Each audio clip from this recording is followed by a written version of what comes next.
અમદાવાદનો મોહિત પટેલ છેલ્લા 12 વર્ષમાં લગભગ 6 નોકરીઓ બદલી ચૂક્યો છે। બધી કંપનીઓમાં તેનું નવું સેલેરી એકાઉન્ટ ખોલાવવામાં આવ્યું। આ રીતે તેના ઘણા બેંક ખાતા ચાલી રહ્યા છે। થોડાક દિવસો પહેલા ઇન્કમ ટેક્સ રિટર્ન ભરતી વખતે સીએ આ બધા ખાતાના સ્ટેટમેન્ટ માંગ્યા તો મોહિતને આઘાત લાગ્યો। ઘણા ખાતામાં મિનિમમ બેલેન્સ ન હોવાના કારણે તે અત્યાર સુધીમાં ઘણા રૂપિયા ગુમાવી ચૂક્યો છે। આ ફક્ત મોહિતની કહાની નથી। વારંવાર નોકરી બદલવાથી અને એક શહેરથી બીજા શહેરમાં શિફ્ટ થવાથી તમારે નવા ખાતા ખોલાવવા પડે છે, પરંતુ તેમને બાદમાં મેન્ટેન કરવામાં નથી આવતા। જો તમારા જરૂરિયાત કરતાં વધારે બેંક એકાઉન્ટ ચાલી રહ્યા હોય તો તરત તેને બંધ કરાવી દો। આમ નહીં કરો તો તમને ઘણું નુકસાન થશે, સાથે જ બીજી પણ અનેક સમસ્યાઓનો સામનો કરવો પડી શકે છે। સામાન્ય રીતે 3 મહિના સુધી સતત સેલેરી ન થાય તો બેંક સેલેરી એકાઉન્ટને સેવિંગ એકાઉન્ટમાં બદલી નાખે છે। મોહિતે જૂની કંપનીઓમાં જે સેલેરી એકાઉન્ટ ખોલાવ્યા હતા તે હવે બચત ખાતામાં ફેરવાઈ ચૂક્યા છે। હવે આ બેંક ખાતા પર જુદા જુદા પ્રકારના સર્વિસ ચાર્જ લાગી રહ્યા છે। સાથે જ સેવિંગ એકાઉન્ટમાં મિનિમમ બેલેન્સ ન રાખવા પર દરેક ક્વાર્ટરમાં પેનલ્ટી પણ લાગી રહી છે। ખાતામાં પૈસા હોવા છતાં પેનલ્ટી ભરવી પડી રહી છે। દંડની રકમ સતત વધતી જાય છે।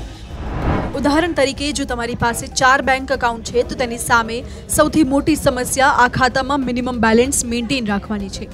દરેક બેંકમાં મિનિમમ બેલેન્સ મેન્ટેન રાખવાની મર્યાદા જો 10,000 રૂપિયા છે તો આ સ્થિતિમાં તમારા 40,000 રૂપિયા મિનિમમ બેલેન્સ મેન્ટેન રાખવાના નામે ફસાઈ જશે। જો તમે બેલેન્સ મેન્ટેન નહીં રાખો તો તમારે ભારે પેનલ્ટી ચૂકવવી પડશે। હવે મિનિમમ બેલેન્સ સાથે જોડાયેલા ચાર્જમાં ભારે વૃદ્ધિ થઈ ચૂકી છે, ત્યારે બેંક ત્રિમાસિક ધોરણે 750 રૂપિયા સુધી વસૂલ કરી શકે છે। તેની પર 18% જીએસટી અલગથી લાગે છે। આવા સંજોગોમાં આખા વર્ષમાં તમારા એક ખાતામાંથી 3,540 રૂપિયા સુધીનો ઘટાડો થઈ શકે છે। ઘણી બેંકો ખાતામાં પૈસા ખાલી થઈ જાય તો પણ પેનલ્ટી લગાવતી રહે છે। ભવિષ્યમાં આની ચૂકવણી ગમે ત્યારે કરવી પડી શકે છે। બેંક ખાતું ખોલ્યા બાદ તમને ડેબિટ કાર્ડ ઇસ્યુ કરવામાં આવે છે। તેના માટે તમારી પાસેથી વાર્ષિક 100 થી 200 રૂપિયા સુધીનો ચાર્જ પણ વસૂલવામાં આવે છે। આ ચાર્જ પર પણ જીએસટી લાગે છે। જો તમારું એકાઉન્ટ 4 બેંકોમાં છે તો તમારી પાસેથી નિયમિત રીતે ચાર્જ વસૂલવામાં આવશે। જો તમારા ખાતામાં પૈસા નથી તો બેંક આ રકમની વ્યાજ સહિત વસૂલાત કરી શકે છે। આજકાલ લગભગ બધી બેંક એસએમએસ સ્વરૂપે ચાર્જ વસૂલી રહી છે। કેટલીક બેંક નેટ બેન્કિંગ અને મોબાઈલ બેન્કિંગનો ઉપયોગ કરવા પર પણ ચાર્જ વસૂલી રહી છે। તમારા ખાતામાંથી અન્ય બ્રાન્ચમાં જમા કે ઉપાડ કે ચેકથી થતી લેવડ-દેવડ પર પણ ચાર્જ ભરવો પડે છે। બેંક ચોક્કસ મર્યાદાથી વધુ એટીએમનો ઉપયોગ કરવા પર પણ ચાર્જ વસૂલે છે। ઇન્કમ ટેક્સ રિટર્ન ભરવા દરમિયાન કરદાતાએ બધી બેંકોના એકાઉન્ટ નંબર, આઈએફએસસી કોડ અને નાણાકીય વર્ષમાં કમાવેલા વ્યાજની વિગતો આપવી પડે છે। વધારે બેંક એકાઉન્ટ હોવાથી ઇન્કમ ટેક્સ રિટર્ન ફાઇલ કરવામાં પણ મુશ્કેલી પડી શકે છે। જુદા જુદા બેંક ખાતામાં પડેલા બેલેન્સ અને તેની પર મળેલા વ્યાજની રકમને રિટર્નમાં દર્શાવવી ઘણી જરૂરી હોય છે, જેના માટે તમારે આ બેંકોમાંથી સ્ટેટમેન્ટ કઢાવવા પડશે। જો તમારું એકાઉન્ટ વ્યવસ્થિત રીતે ઓપરેટ નથી થઈ રહ્યું તો બેંક સ્ટેટમેન્ટ મેળવવામાં પણ મુશ્કેલી પડી શકે છે।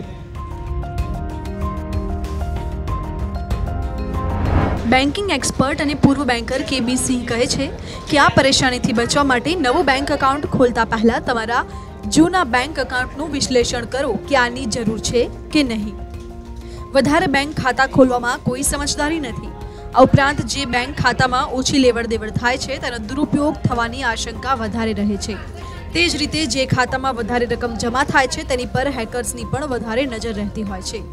કેબી સિંહ કહે છે કે જે ખાતા તમે મજબૂરીમાં ખોલાવ્યા હતા અને તેનો હવે ઉપયોગ નથી કરી રહ્યા તો તેને તરત બંધ કરાવી દો। આવા ખાતા મોટા ભાગે નોકરી બદલતી વખતે ખુલે છે, કારણ કે દરેક કંપનીનું અલગ બેંક એકાઉન્ટ હોય છે। આવામાં તમે જૂના ખાતાનો ઉપયોગ બંધ કરી દેતા હોવ છો। જો તમે ખાતાનો ઉપયોગ નથી કરી રહ્યા તો તેને તરત બંધ કરી દેવું જોઈએ। હકીકતમાં બેંકોમાં દંડની વસૂલાત સોફ્ટવેર દ્વારા કરવામાં આવી રહી છે। જો ખાતામાં 0 બેલેન્સ છે તો પણ તેની પર તમામ પ્રકારની પેનલ્ટી લાગતી રહેશે। આવી સ્થિતિમાં જરૂરિયાત કરતાં વધારે બેંક ખાતા તરત બંધ કરાવી દેવા જોઈએ।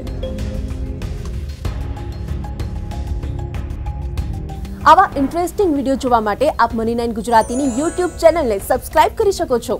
એટલું જ નહીં, મની9 ગુજરાતીના ફેસબુક પેજને પણ આપ લાઇક કરીને લેટેસ્ટ માહિતી મેળવી શકો છો। અને હા, ટ્વિટર અને ઇન્સ્ટાગ્રામ આ બંનેને ફોલો કરવાનું ન ભૂલતા, કારણ કે સમજ છે તો સહજ છે।